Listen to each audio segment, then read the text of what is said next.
Now that we know how the stack works, we're going to show how the call and return instructions use the stack. Let's consider the following program. We're going to have a short program that simply calls another function. In this case, the sum function, which is implemented here. It's implemented at address hex 1000, and all it's going to do is compute the sum of the values in registers RDI and RSI. So what the main routine up here does is it's going to initialize the stack pointer, because I said that call is going to use the stack, and if we use the stack, we have to initialize the stack pointer. Then it's going to put some values into RDI and RSI, and then it's going to call sum. When it returns from sum, it's going to move the value in RAX, which will actually be the result of calling sum, into RBX. The format of the call instruction is that it takes an address of the procedure or function that you want to call. You can specify that address as a symbolic name, as we do here, because we have a label. So that would be this line, or you can specify it by giving it an address. So we know that sum is at address hex 1000 because of this assembler directive. So we could say call 1000, and these two instructions would do exactly the same thing. So the way we encode that instruction is that we use the opcode 8 for call. There's no function. And then we have to specify in the following 8 bytes the address of the function we want to call. In this case, we want to go to hex 1000. Low order byte is 00. So that's the first byte. 10 is the next byte. And so this is the little endian representation of the address hex 1000. Let's look at how call actually works. The question you want to ask is, what problem does call have to solve? I can invoke the same function from lots of different places in my program.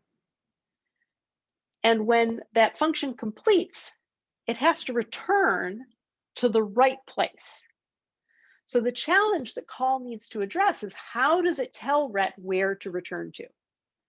And it turns out that it's going to use the stack. So what it's going to do is it's going to take the return address, the place it wants the function to return, it's going to store it on the stack. Then it will change the PC to be executing at the function. And then what return will do is it will use that value that was stashed on the stack. Let's look at this in more detail. What I'm showing here is memory, where the program is down. The main program is in the low part of memory. So this is the actual encoding that you would see if you pulled this up in the simulator. Here's the encoding of the add function, the sum function. And then here's where we've initialized the stack. So I want to draw your attention to the call, which is encoded here in these red bytes, and the return is in purple. Semantically, what we want to do is we want to push the address to which we want to return. So if you look at the addresses, the address of this instruction is hex 27. So call somehow needs to store that value 27 on the stack, and ret needs to know that that's where it wants to return. So let's look at how that's implemented. The first thing the call instruction does is essentially a push queue of the PC. Now that's not an instruction you can write in y86, but conceptually, that's what we're doing. So the first thing we do is we decrement the stack pointer like we would for any other push. And then we're going to take whatever was in the PC, which is now 27, and put it on the stack. So what we've done is we've set up the stack to contain the return address. So now all that's left is to move execution to the target, or this hex 1000. So now we're going to be executing here. That's the call. We go through, we execute all those instructions. Ultimately, we get to this return instruction, the 90. And what does return have to do? Well, because we just went through call, we know that what it really wants to do is it wants to read this value that's on the stack, put it into the PC so that we can start executing at that instruction.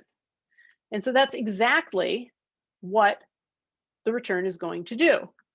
So it's going to take the value that is stored in memory at the address represented by the stack pointer, and it's going to put it in the PC. So it's read the value out of memory, and then just like a regular pop, it's going to update the stack pointer to point to the next location so that we don't reuse that address. So conceptually, you can just think of call and return as call being a push followed by a jump, and return is really a jump to an address that's stored on the stack. This might become clearer as we step through the simulator. So let's do that now and look at this program running on the simulator. So here's the program that I just showed you. And so what we do is we initialize the stack pointer. I'm moving some constant values into RDI and RSI because I'm going to use those in the sum function. And then we're going to do the call. And the call is really what I'm interested in. So let's run one cycle. That's our initialization of the stack pointer. We run 2 more. We've now initialized RDI and RSI to contain some values. And now what I'm going to do is call sum. So I want you to pay attention to both the value of RSP and what happens to that. Notice that the next PC is 1E. And so now when I run one more cycle, we've changed the stack pointer. And so we've pushed something there. And now our next instruction is actually going to be at address 1000, which is where the sum function is. So I'm now executing inside the sum function. And so what I'm going to do is I'm going to set RAX to be 0, which it already is. And now I'm going to add first RDI into that. Then I'm going to add RSI into that. And the reason is that functions are supposed to return their value in RAX. And now when I execute the next instruction, even though this says that our next instruction should be 1006, we're going to encounter the ret instruction, and that's going to take us somewhere different.